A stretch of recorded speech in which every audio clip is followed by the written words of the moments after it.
Great to be chatting with you again, James, as well. Hi. Hello. Likewise. Yeah. So excited for this talk today, and I know that those that are joining us are curious. I started looking at some of the questions a little earlier, but I'd like to start with maybe you just kind of giving us an idea of like what led you to what you're doing now, chair of Howard's entrepreneurship, the wonderful, amazing work you did at Ashley Stewart. I'm just really curious to know what was your path to get there or to get here? Oh, geez. So I turned 50.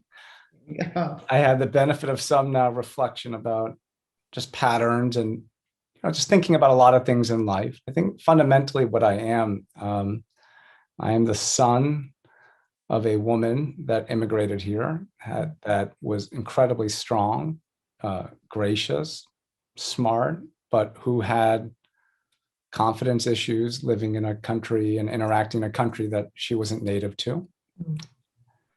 I am the grandson of a woman who lost her husband during the Korean War, didn't go to high school, as women were not really accustomed to go to high school then, and who raised 4 kids and raised them all to go to college without a husband.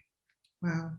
So that's who I am. And, and like, I think that the pattern in my life is that I think what I'm passionate about, I think good at, is that I see the greatness in people.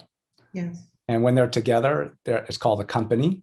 And when there's a company with the company, it's called a brand. So I see someone's ethos. And so, yeah, that's who I am. So sort of that person that sort of wants the best for someone, particularly sort of inclined toward people like my mother, actually. Yeah.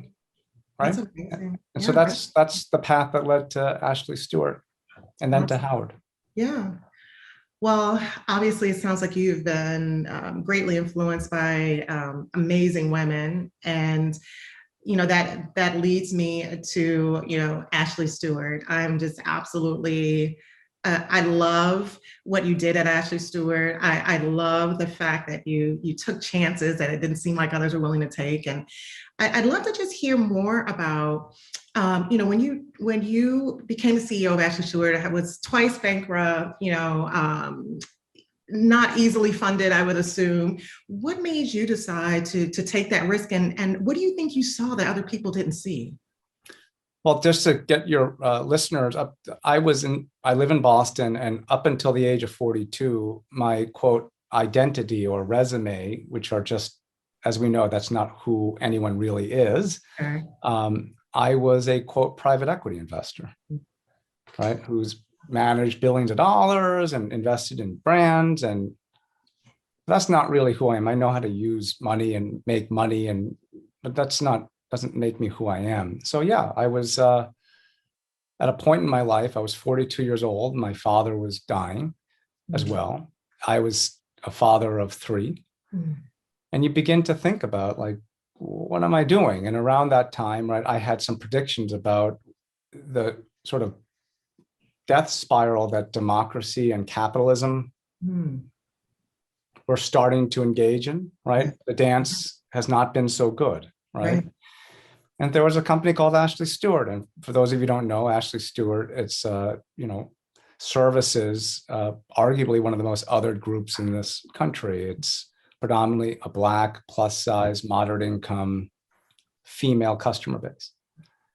And you can imagine a lot of the metaphors that had befallen this company, right? Like, there was no Wi-Fi. It couldn't get funding. It was a bit of a social pariah in the National Retail Federation circles. It wasn't a respected company. Right. And I went there to just spend 6 months to try to preserve it, to not liquidate. I was planning on coming home. And after 6 months, a lot of things happened. One was that I knew I was right. 2, I knew I was right about her. 3 is that I developed real friendships with a lot of Black women across the country. I had not been as proximate to Black women before then. Right. And there was a bond. And 4, I knew, again, I was right about her. Yeah. And so instead of coming up with a solution that was sort of a Band-Aid solution and like, oh, let's tweak this and this, I really challenged them and myself to come up with an entire venture-based world, a business plan that put her front and center. Like, what if this woman from day one in this country, in this world and economy was front and center? Right. What would you do? Yeah. And so we designed a business model from scratch that was just servicing her. Yeah. And that's what happened. And to your point, when I begged for money during bankruptcy for people to back this vision, every single person in the world said no. Wow. So amazing work, obviously, with Ashley Stewart, and obviously being a Black woman, the brand resonates with me. And one of the things that, I really thought about with your work there, and as we talked about raising capital, et cetera, is that I was really intrigued by this concept of you kind of like this reverse capital flow, which is what it feels like you did at Ashley Stewart. Can you share with our attendees a little bit more about this whole reverse capital flow? Sure. And this is where I'll get a little bit dorky, okay, and sort of talk about with my MIT sort of hat on. So we tend to, in this world, we view everything linearly. A lot of the policies, and like, if I push the button A, it leads to B. But the way the world really works, right? If you think about, if you give a mouse a cookie, that book, right? And then like right now you give the mouse a cookie, and then we try to fix page 16, 17, and 18 when the mouse spills the milk and the broom breaks or whatever. We're not actually just going to page 1 and saying to the mouse, you're not going to get the cookie. So a lot of the issues that we faced at Ashley Stewart, again, were like, how do you fix the problem from page 1? And when you look at the way the systems are built, right, we have institutions that profit off of a lot of people in this country, race agnostic, by the way, a lot of their misinformation or lack of knowledge about financials, how much the product costs, cost of capital, insurance rates. So corporations are profiting off of our less informed population. Absolutely. And then once that happens, there's another part of the organization that says, oh, we feel bad maybe for having done that too much. So let's give back a little bit of money. Right? That was what I didn't want us to do anymore at Ashley Stewart, right? So we created a system where we informed our employee base about the business and how things were going to be built. And we did little things, like, for instance, we were thoughtful about, as you said, the polarity of money. So we had no Wi-Fi when I first got there, right? So, but when we started building our tech-enabled e-com business, we were very intentional. I tracked the amount of demand that was coming from neighborhoods outside of Black neighborhoods. And we were able to sort of determine that it was 30, 40% Caucasian over time. So we were able to track how much net profit was coming from neighborhoods outside of Black neighborhoods. And so that money it represents investments coming into neighborhoods versus money that generally gets sucked out. Absolutely. And with this profit, we were able to invest in technology, right? Store improvements, wage increases.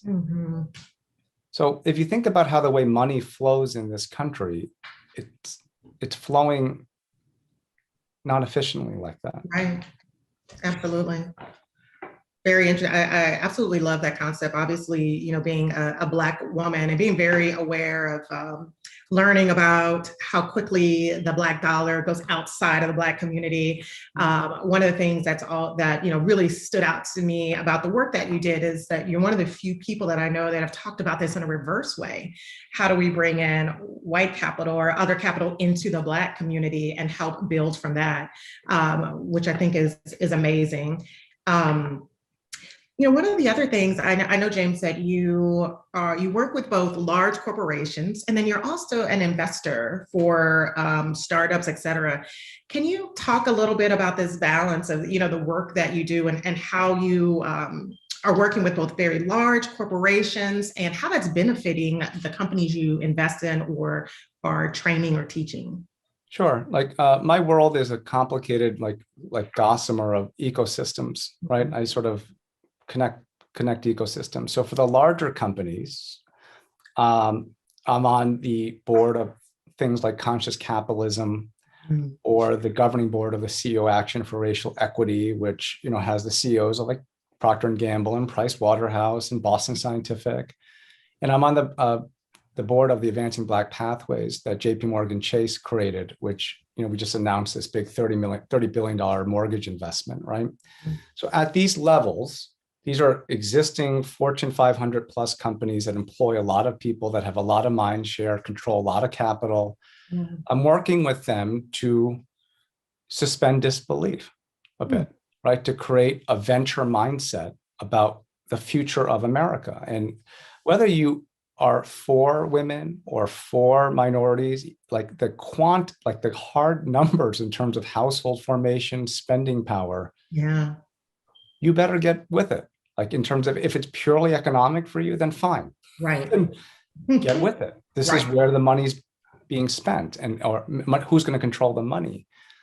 So while I'm doing that, I'm seeding with my private equity venture life under Red Helicopter, startup investments that are either, they're women or people of color founded or men, but they're all interested in solving problems for a future of work, right? Future of education, like all the technologies that can help create a more informed, agile citizenship. Absolutely. That's how I'm investing.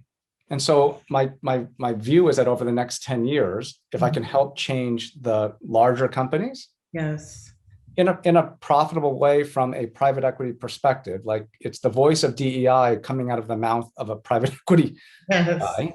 Right. And I'm able to nurse and help and encourage the growth of these newer companies. Over 10 years, I hope that these two bookends will meet in the middle as our country and our democracy and capitalism evolves. That's how I'm spending my time. And in the middle of all of that, Howard, MIT, Duke Law School, New Jersey City University, which is one of the largest over-indexed Latinx groups in New Jersey State. That's how I'm spending my time. Amazing.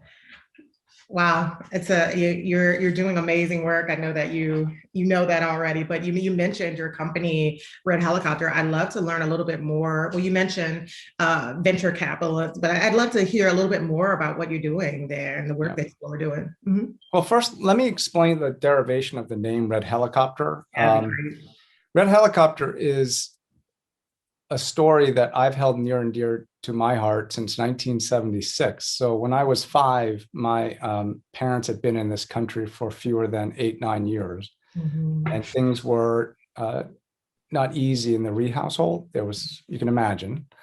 And I came home from school one day with a toy red helicopter that my parents sort of thought I had stolen or I'd taken from school. And they said, you know, you can't do that. And I said, no, it was a present. And then they felt bad because they thought, oh, see, another example of dumb immigrant parents not knowing American culture. We're so sorry that we've embarrassed you in front of all your public school friends. And I said, no, you didn't do that. I got a present from a family. And I couldn't explain why I got it. I was 5 and I was probably a little scared. But they called my school, and long story short, the reason why I had gotten it was that I guess I had been feeding my friend half my lunch every day Wow. because his mother had died that summer. Hmm. And so you had a single father, 4 kids under the age of 10. And my friend came up, I guess, showed up to school every day without lunch. And so I guess I gave him half my lunch every day. Yeah. And so when my parents asked me, why did you do that? I thought I was in trouble again Hmm. because I wasn't supposed to give away food. We didn't have a lot. Or Yeah. long story short, I looked at my dad and I just said, why wouldn't I give him half my sandwich? He was hungry. He's my friend. And my Yeah. father, who rarely got emotional, got very emotional about it. And he said, you think I'm mad at you? Like, I'm not. Like, I'm really proud of you. Amazing. And so that person, that's, if you ask me to answer, who am I? That's me. Yes. I've always been that kid. Yes. And I protected that kid from the highest, tallest buildings of private equity, Hmm. from like the fancy ivory towers of Harvard. Yes. I never wanted to not be that kid. And I don't understand why, as you accomplish things, as you invest money and start up businesses, why you can't have the heart of a problem solver, Yes. why you can't have the wisdom of a child. Yes. Problems are very simple to fix if you get your ego out of the way and if you get other people's ego out of the way. So true. And so it's with that spirit, by the way, I approached Ashley Stewart, that Yeah. I saw more red helicopter moments amongst the women of Ashley Stewart, Yeah. like generosity. But the problem solving, it was simple. It was like people say, wow, you came up with this crazy business plan. I said, no, it was simple. Yes. We put her first. And I just unimagined the existence that I lived in this country for 42 years. I said, let's just create a new world from scratch. Yeah. And so that's what Red Helicopter is. It's a place that I can, if I need to, invest money. Right. But not every problem requires money. Some of it requires my time. Right. Right? Or support, knowledge. Yeah. It's that. And then the other thing that's happening with the United Talent Agencies relationship, it's become a little bit of a mini media platform, or it's becoming, right? My book, Yes. maybe thinking about ways, I'll put it this way, Red Helicopter, when it's fully developed, picture Sesame Street meets Vanguard. Wow. Like, what would that be? Hmm. What happens if you are able to invest financial capital to advance social capital, which then created financial capital? Like, why does it that financial capital has to destroy, and so that the government has to come in and provide social Right. capital? Like, it shouldn't. And I think with Ashley Stewart and with some other investments I've made, I think we've proven that when you invest wisely, you can create an immense amount of social capital that begets financial capital and doesn't need fixing. Yeah, absolutely. Yeah. Wow, that's amazing. And understanding now the meaning behind your company, Red Helicopter, that's amazing. And as I look at the work that you've done, being a high school teacher, the work that you're doing at Howard, which we'll talk on in a second, I guess that story doesn't surprise me at all about you, that's, who you are. And I think it's amazing that you've been able to stay true to yourself, through, like you said, little tall buildings and in one of the toughest industries. Yeah, that's amazing. Yeah, it's not hard. It's not easy to stay yourself. I think we all struggle with that, right? Yeah. And I think that's one of the things that is happening these days is how do you stay true to yourself and also be realistic that there are pressures, systemic pressures. Absolutely. And we're living in that fulcrum point right now. It's an inflection point in our country. Absolutely. To balance both of those things. Absolutely. So, being a leader in diversity and inclusion, and specifically if you focus on tech for a while, one thing about your work is that you are definitely doing D&I work without pushing like a D&I agenda, which is amazing to me. And I think that the results that you're having really, really proves a ton, and kind of as a D&I professional has us really sit back and think about how we're trying to move the needle. That being said, one of the things that we've been discussing a lot in D&I is that we use this term kind of underrepresented minorities, and we tend to be focused on Black and Latinx when we do.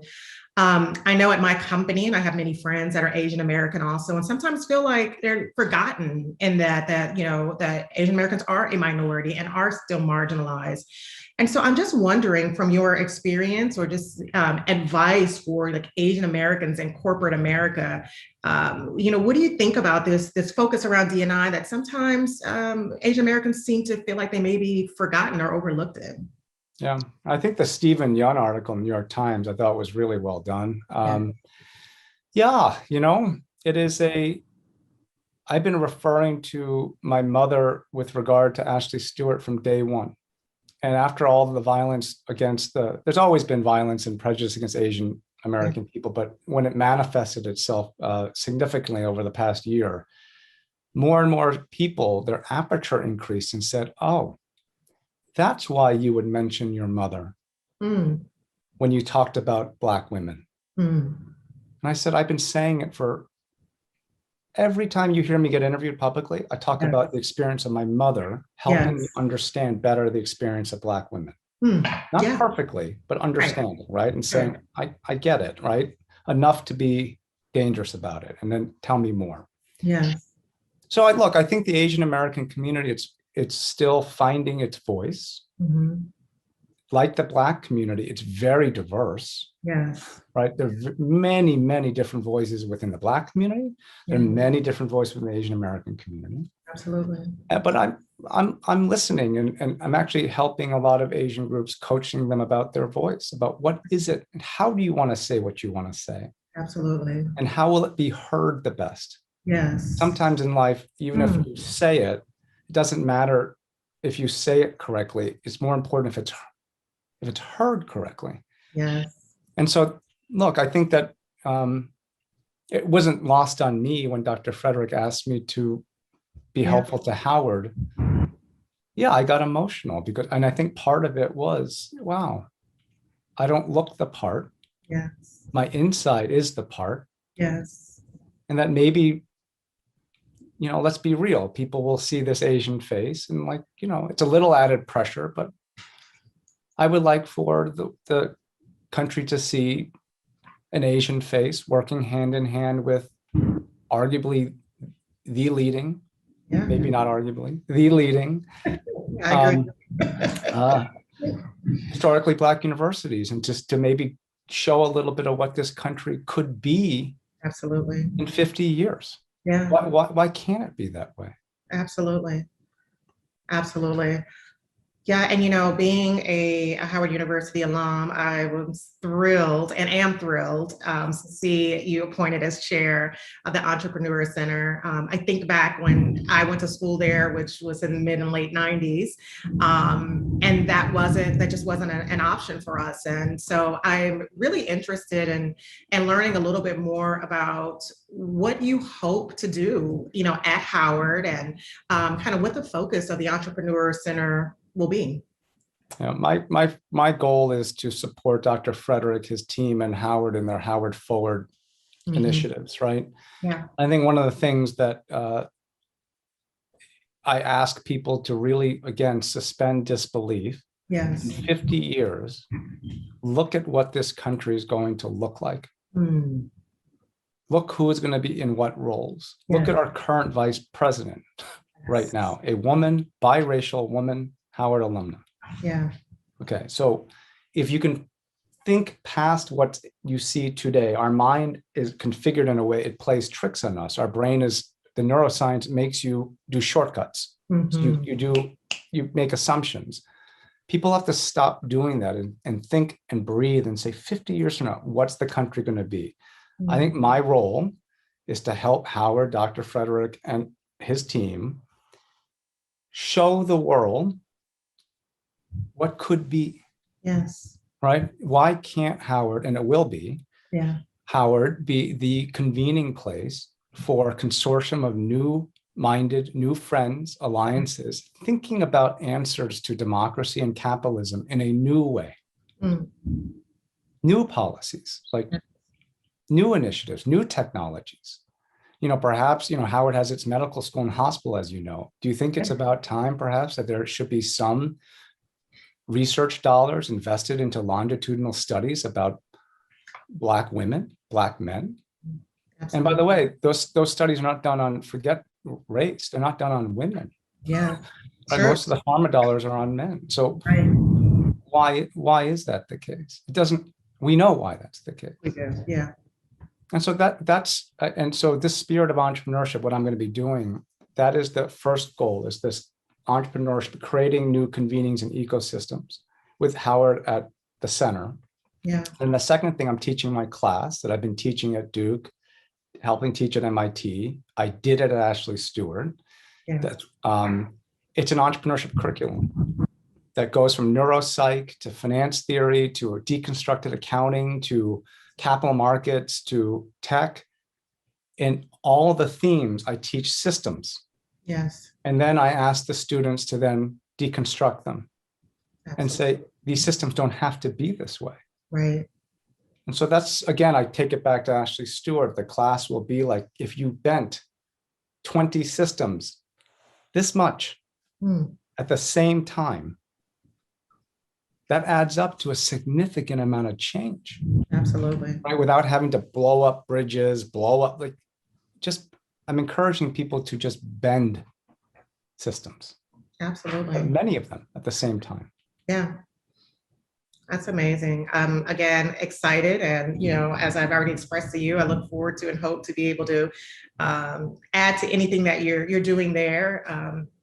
Anywhere, right? But I'm super excited that you'll be doing it at Howard, and think that this is the beginning of HBCUs really taking their entrepreneurial programs and centers to the next level. And I'm just super excited again that they chose you to help guide us in doing that. So that's amazing. I look forward. Thank you for offering your support. I will definitely hit you up on that.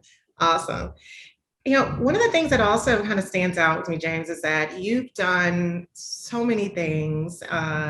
You're so well connected through your work. And so as you talk about investing and startups and in particular, women and folks of color, your experience, all of that stuff, I feel like it's just an amazing opportunity for young investors. So you spoke a little earlier about the type of companies that you look for, but if we have folks that are joining us who are entrepreneurs or they're starting startups, what do you look for when you're deciding whether or not to invest in a person or a company?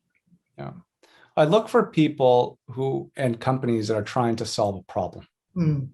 Fundamentally, that it's not just let's sell some extra blank or we're going to make some blank. Like, I'm very sensitive to selling anything because you're asking someone to give you their hard-earned money. Yes.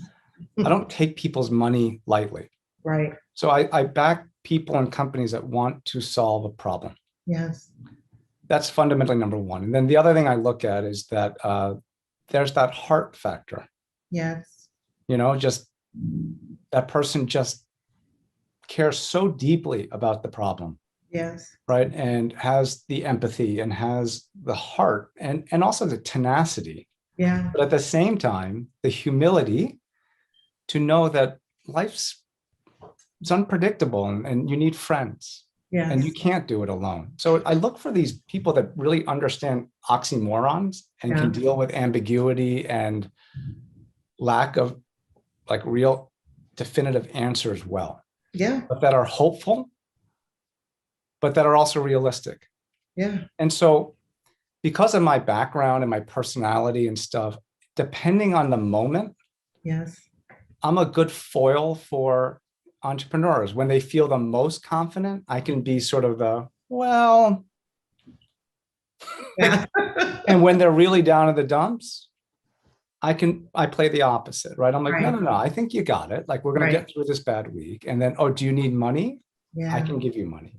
Do you need me to open doors at the 2,500 CEOs that I know because you need revenue?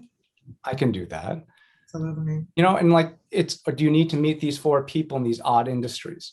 Yes. You need a Hollywood person, Goldman Sachs person, Facebook person, and I don't know, Howard person? Yeah.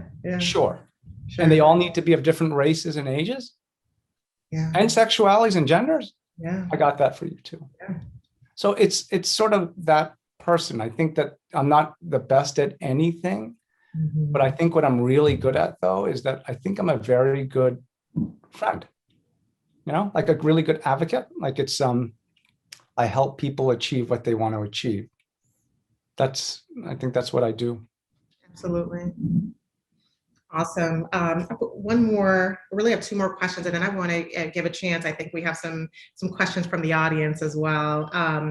So I wanted to also, as I talk to women and specifically women from minority groups, and just, I guess, minorities in general, one of the things that I often hear is like there's this lack of financial education as we're younger. And so we didn't kind of come up having some of the conversations in the home, et cetera.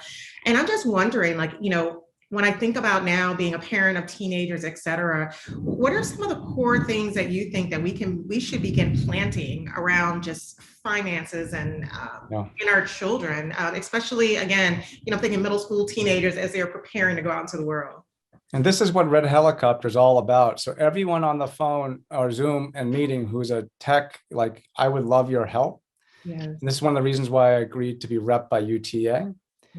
I have a curriculum that I'm teaching at all of these places that my goal, picture if Mr. Rogers, if I were like a modern day Mr. Rogers, or just teaching these principles somehow. Yeah. Across on scale. And so the things that I stress, it's not balancing checkbook. Oftentimes financial literacy is like, this is how you balance a checkbook. Right? This is you have to save 401k. Those aren't important, right? Right. Also, the new finance startups, they're all tied generally to debit cards. And they're saying, which I think it's ironic. So spend, and while you spend, we're going to teach you. Right. I think it's the opposite. So my curriculum is teaching the concepts of agility. Right. Leverage. Yep. Compounding. Yes. Right. Torque as it relates to leverage. Yep. Financial leverage. There are certain systems that if you learn them and master them and see how the math works. Yeah. I don't care where you live, what you're doing. They're universal truths. They're like physics. Right. Those are the things that are not taught. It's sort of this systemic literacy, of which finance is one of them. Right. And so one of the things I'll give you an example to your audience. So when you picture an asset, we are taught to picture a second home, a spanking red sports car. Yeah. And so what I teach is that that's not an asset. Right.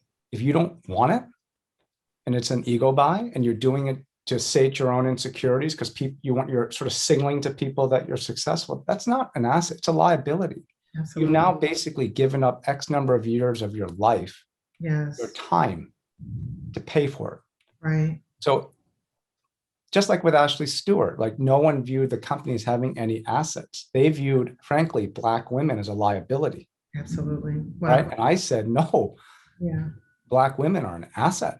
Absolutely. It's the only asset that Ashley Stewart has, actually. Absolutely. So that's how I teach. And so those classes are hard to come by. And that's going to be the topic of the book. Yeah. Right. It's sort of a systemic book with real life normative lessons too. Great.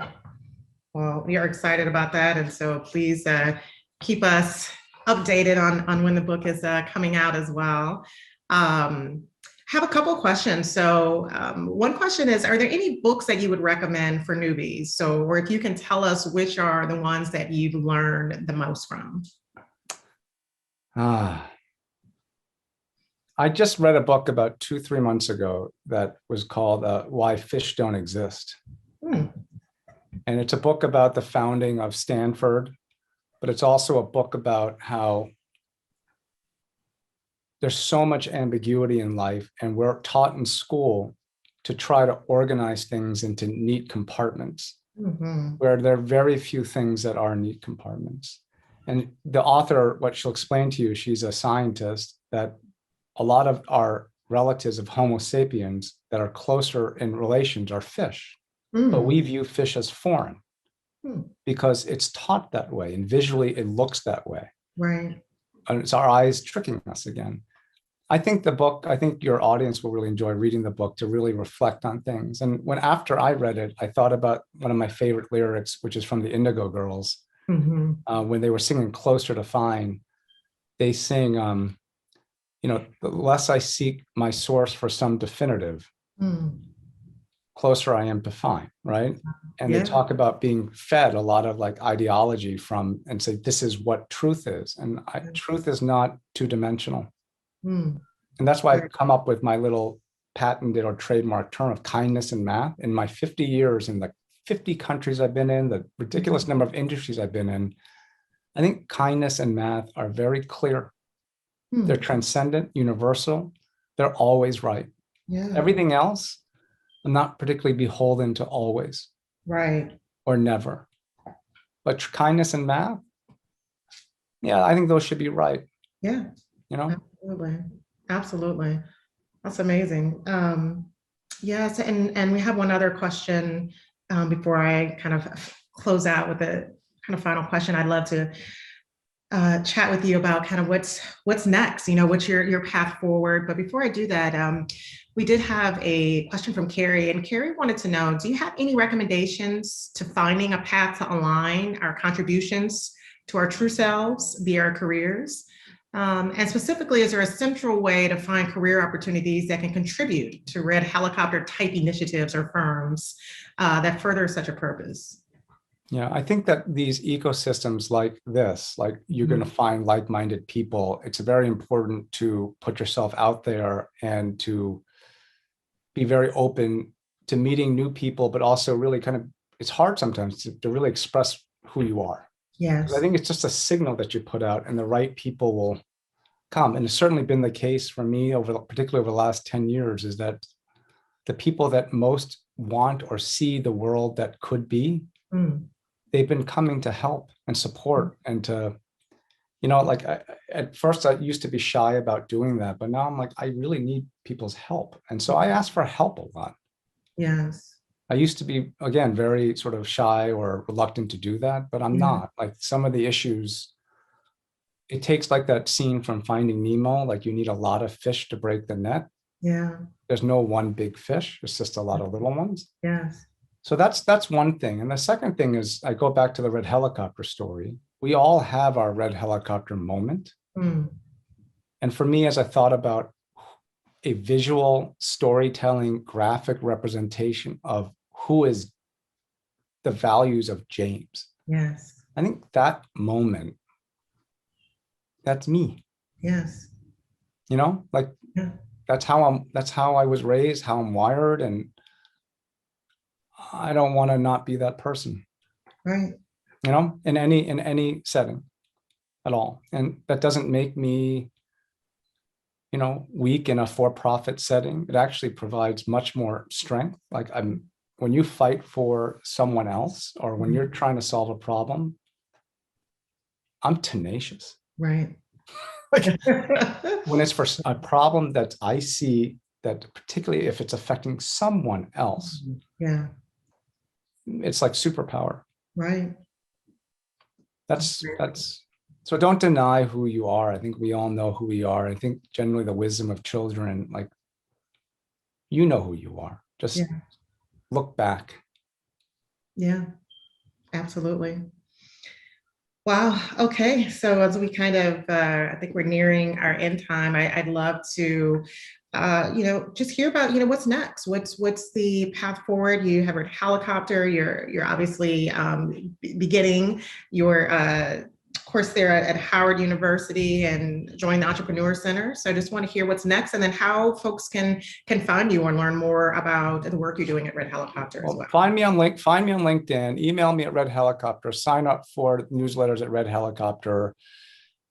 Reach out to me if you are looking for funding, or if you want to talk through some big ideas. If you work for a larger company, I work with larger companies too, right? In terms of sort of organizational theory / change. Hi. And then, For me, like I think where my role is, much to my surprise, is that I've become a bit of the most unlikely, reluctant, begrudging quasi-public figure. Yeah. Right. And that I'm a little bit like modern day Turkey. Yeah.